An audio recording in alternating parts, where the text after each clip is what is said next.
Assalamualaikum warahmatullahi wabarakatuh. Perkenalkan, nama saya Adelia Rahmananda dengan NIM 203020702087 dari kelas A, Program Studi Ilmu Administrasi Negara, Fakultas Ilmu Sosial dan Ilmu Politik, Universitas Palangkaraya.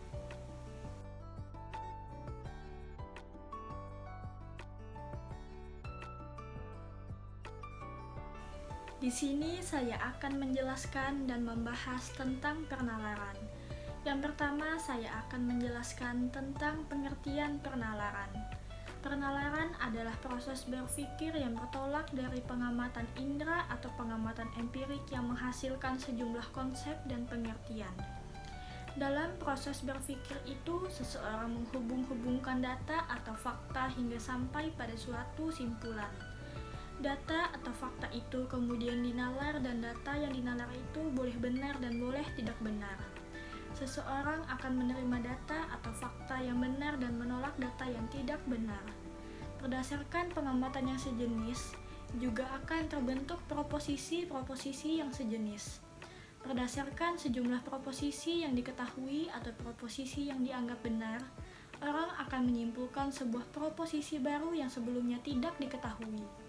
Proses menghubungkan sejumlah pengamatan seperti itulah yang disebut menalar. Dalam penulisan paragraf, ada dua pola penalaran yang biasa digunakan, yaitu pola penalaran induktif dan pola penalaran deduktif. Kemudian saya akan menjelaskan pola penalaran yang pertama, yaitu penalaran induktif. Penalaran induktif adalah suatu proses penalaran untuk menarik simpulan berupa prinsip atau sikap yang berlaku umum berdasarkan fakta, asumsi, atau andaian yang bersifat khusus.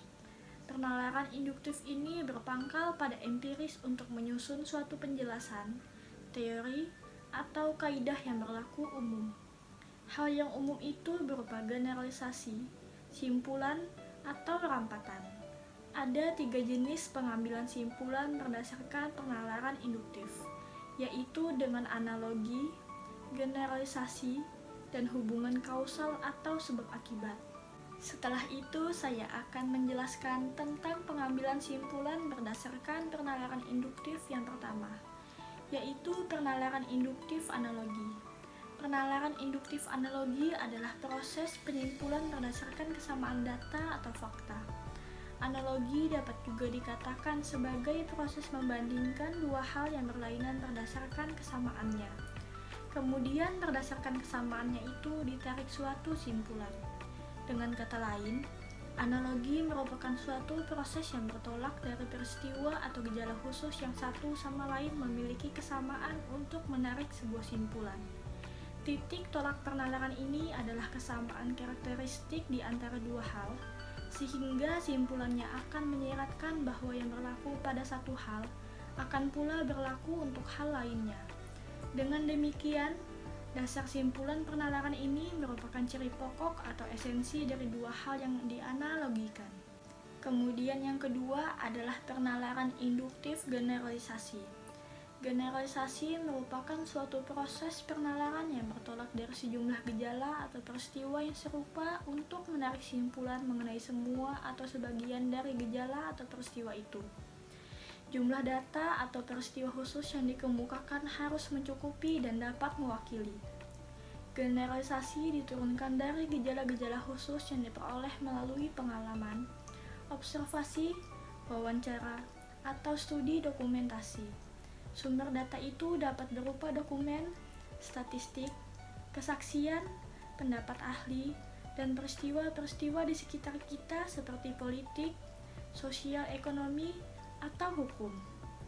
Dari berbagai gejala atau peristiwa khusus itu, orang membentuk opini, sikap, penilaian, keyakinan, atau perasaan tertentu. Generalisasi dibedakan atas generalisasi sempurna dan generalisasi tidak sempurna. Dalam generalisasi sempurna, seluruh fenomena yang menjadi dasar penyimpulan itu diselidiki.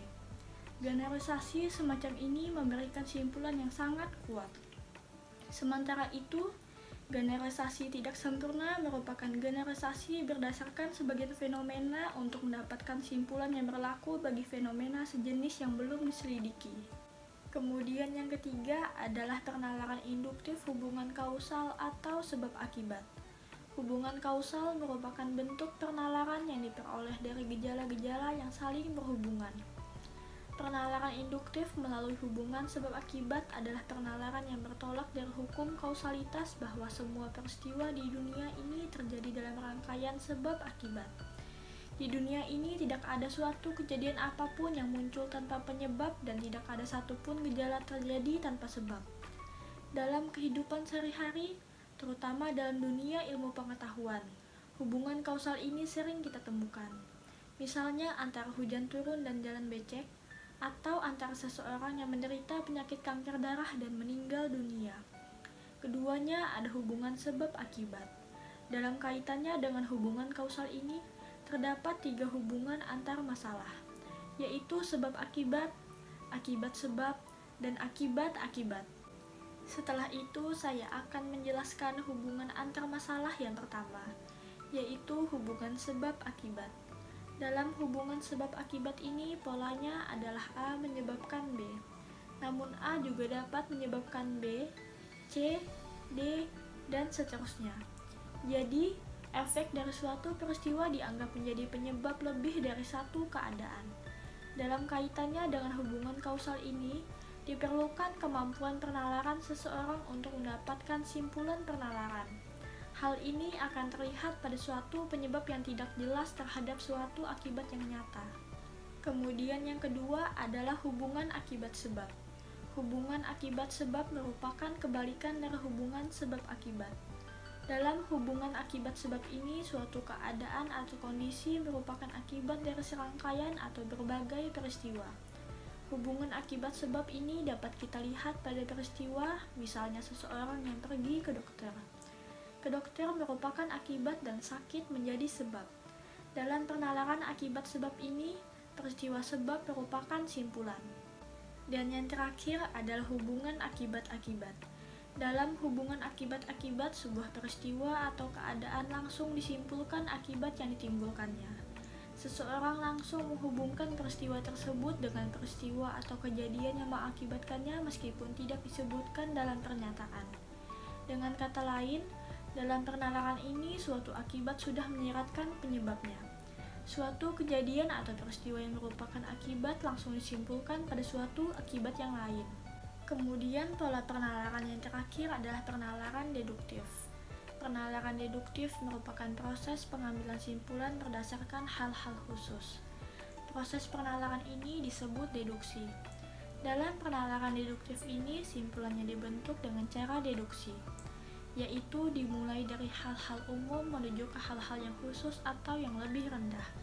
Dengan kata lain, proses pembentukan simpulan deduktif tersebut dapat dimulai dari suatu dalil atau hukum menuju ke hal-hal yang konkret. Penarikan simpulan secara deduktif ini dapat dilakukan secara langsung dan secara tidak langsung. Simpulan tidak langsung ditarik dari satu premis atau pernyataan. Ada 2 jenis penalaran deduktif dengan penarikan simpulan tidak langsung, yaitu silogisme dan entimen. Kemudian saya akan menjelaskan tentang silogisme. Silogisme digolongkan sebagai penyimpulan deduktif tidak langsung. Dalam silogisme ini, penyimpulan pengetahuan yang baru diambil secara sistematis dari 2 permasalahan yang dihubungkan dengan cara tertentu. Silogisme disebut juga cara menarik simpulan dari premis-premis umum dan khusus. Dalam silogisme ini, suatu proses penalaran menghubungkan 2 proposisi atau pernyataan yang berlainan untuk menurunkan sebuah simpulan yang merupakan proposisi yang ketiga. Proposisi merupakan pernyataan yang dapat dibuktikan kebenarannya atau dapat ditolak karena kesalahan yang terkandung di dalamnya. Silogisme adalah rangkaian 3 pendapat, yang terdiri atas 2 pendapat dan 1 simpulan. 3 pendapat dalam silogisme tersebut adalah premis mayor, premis minor, dan simpulan. Silogisme dibedakan atas 3 macam. Yang pertama, silogisme kategorik. Yang ketiga, silogisme hipotesis. Dan yang terakhir, silogisme alternatif.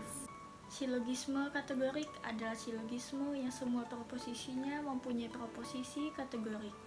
Silogisme ini terdiri atas 3 proposisi, 3 term, yaitu subjek, predikat, dan term penengah, dan simpulan atau konklusi yang disebut setelah premis-premisnya.